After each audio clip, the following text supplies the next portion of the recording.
Festival of democracy election already మనకు మార్చి 16వ తేదీ డేట్లో మనకు అనౌన్స్మెంట్ అన్నది ఎలక్షన్ కమిషన్ ద్వారా చేయడం జరిగింది. రేపు ఏప్రిల్ 18కి గెజెట్ నోటిఫికేషన్ మనకు ఇవ్వడం జరుగుతుంది.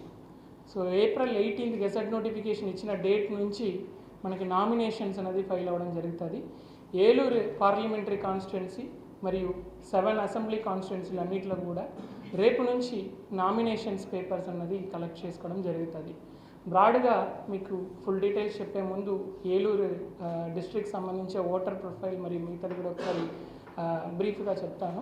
దాదాపు 16,34,000 మంది ఓటర్స్ ఇప్పటికి రిజిస్టర్ అయి ఉన్నారు ఏలూరు డిస్ట్రిక్ట్లో.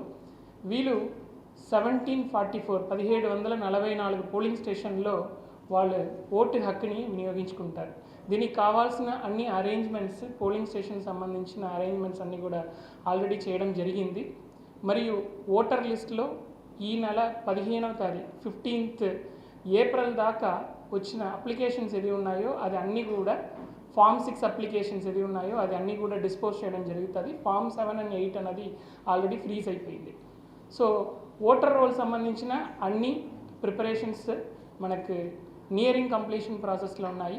ఎపిక్ కార్డ్స్ కూడా ప్రింట్ అయినదాన్ని కూడా డిస్ట్రిబ్యూషన్ చేయడం జరిగింది. రెండోది పోలింగ్ స్టేషన్స్ అన్నీ కూడా ఆల్రెడీ ప్రిపేర్ చేసుకున్నాము. 1744 పోలింగ్ స్టేషన్స్ అన్నీ కూడా రెడీ అయిపోయింది బేసిక్ మినిమం ఫెసిలిటీస్ సంబంధించి. థర్డ్ పాయింట్ ఆఫ్ వ్యూకి వచ్చినప్పుడు ఈవీఎంస్కి ఫస్ట్ లెవెల్ చెక్ కంప్లీట్ చేసేసి పొలిటికల్ పార్టీ వాళ్ళు ముందే ట్రాన్స్పరెంట్గా ఫస్ట్ లెవెల్ చెక్ కంప్లీట్ చేసేసి ఇప్పుడు మన ఫస్ట్ ర్యాండమైజేషన్ ఏ ఈవీఎం ఏ కాన్స్టిట్యున్సీకి వెళ్ళాలన్నా ఫస్ట్ ర్యాండమైజేషన్ కూడా కంప్లీట్ చేసేసి ఏ కాన్స్టిట్యున్సీకి ఆ కాన్స్టిట్యున్సీ స్ట్రాంగ్ రూమ్స్ ఏది ఉన్నాయో అక్కడ ఈవీఎంస్ అనేది పంపించడం జరిగింది. పొలిటికల్ పార్టీస్ ముందు ఆ ఈవీఎంస్ అన్నది కూడా స్ట్రాంగ్ రూమ్లో పెట్టి సీల్ చేసి central police force CRPF CISF ఎవరు ఉన్నారో వాళ్ళు సెక్యూరిటీ ప్రొటెక్షన్లో ఈవీఎంస్ అనేది కూడా పెట్టడం జరిగింది. సో ఒకవైపు ఎలక్టర్ రోల్ రెడీ చేసుకున్నాము, రెండోది పోలింగ్ స్టేషన్స్ రెడీ అయింది, మూడోది ఈవీఎంస్ కూడా రెడీ చేసుకున్నాము. Now we are in a process of actually started receiving the nomination papers from tomorrow onwards. So nomination పేపర్స్కి వచ్చినప్పుడు పొలిటికల్ పార్టీ క్యాండిడేట్స్ తరపు నుంచి అంటే పొలిటికల్ పార్టీ తరపు నుంచి ఒక పర్సన్కి ఆల్రెడీ ట్రైనింగ్ అనేది ఇవ్వడం జరిగింది. వాళ్ళు ఏ ఫామ్లో నామినేషన్ పేపర్ ఫైల్ చేయాలి, ఫామ్ 26 కింద అఫిడవిట్ ఫైల్ చేయడం, తర్వాత ఏ అండ్ బిలో పొలిటికల్ పార్టీ సంబంధించిన ఎండోర్స్మెంట్ ఏది ఉంటాయో అది సైన్డ్ కాపీ సబ్మిట్ చేయడం, ఇదన్నీ కూడా వాళ్ళకి తరోగా ఆల్రెడీ ట్రైనింగ్ ఇవ్వడం జరిగింది.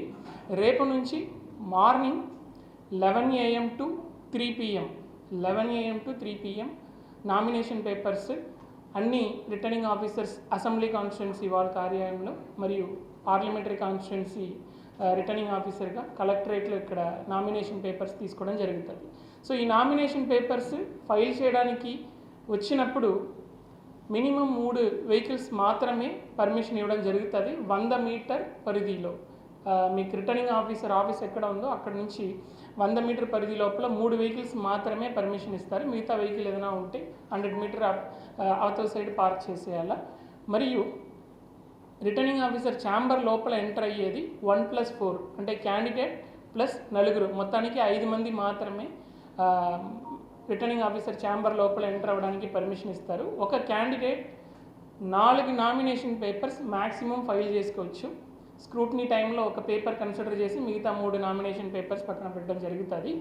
ఇది బేసికలీ రికగ్నైజ్డ్ పొలిటికల్ పార్టీ అయితే నేషనల్ ఆర్ స్టేట్ వాళ్ళు ఒక్క ప్రపోజర్ మాత్రం వాళ్ళు నామినేషన్ పేపర్లో పెడితే సరిపోతుంది. Other than recognised political party registered or independent candidates ఉంటే మాత్రం కంపల్సరీగా 10 మంది ప్రపోజర్స్ని వాళ్ళు నామినేషన్ పేపర్లో పెట్టాల్సి ఉంటుంది. ఇది కంపల్సరీనా. మరియు వాళ్ళు ఎలక్టర్ రోల్లో ఎన్రోల్ అయి ఉన్న సర్టిఫైడ్ కాపీ అనేది కూడా వాళ్ళు సబ్మిట్ చేయాల్సి ఉంటుంది. కానీ సర్టిఫైడ్ కాపీ మన స్క్రూట్నీకి కొంచెం ముందు కూడా మనం సబ్మిట్ చేసుకోవచ్చు. బట్ రిమైనింగ్ ఆల్ అన్నీ కూడా మనం ముందే మనం కలెక్ట్ చేసుకోవడం జరుగుతుంది. సో ఇలాగా scrutiny last date of filing of nomination 25 ఆ రోజు తర్వాత నెక్స్ట్ డే 26వ తేదీకి మనకు ఆ డేట్లో స్క్రూట్నీ ఆఫ్ నామినేషన్స్ జరుగుతుంది.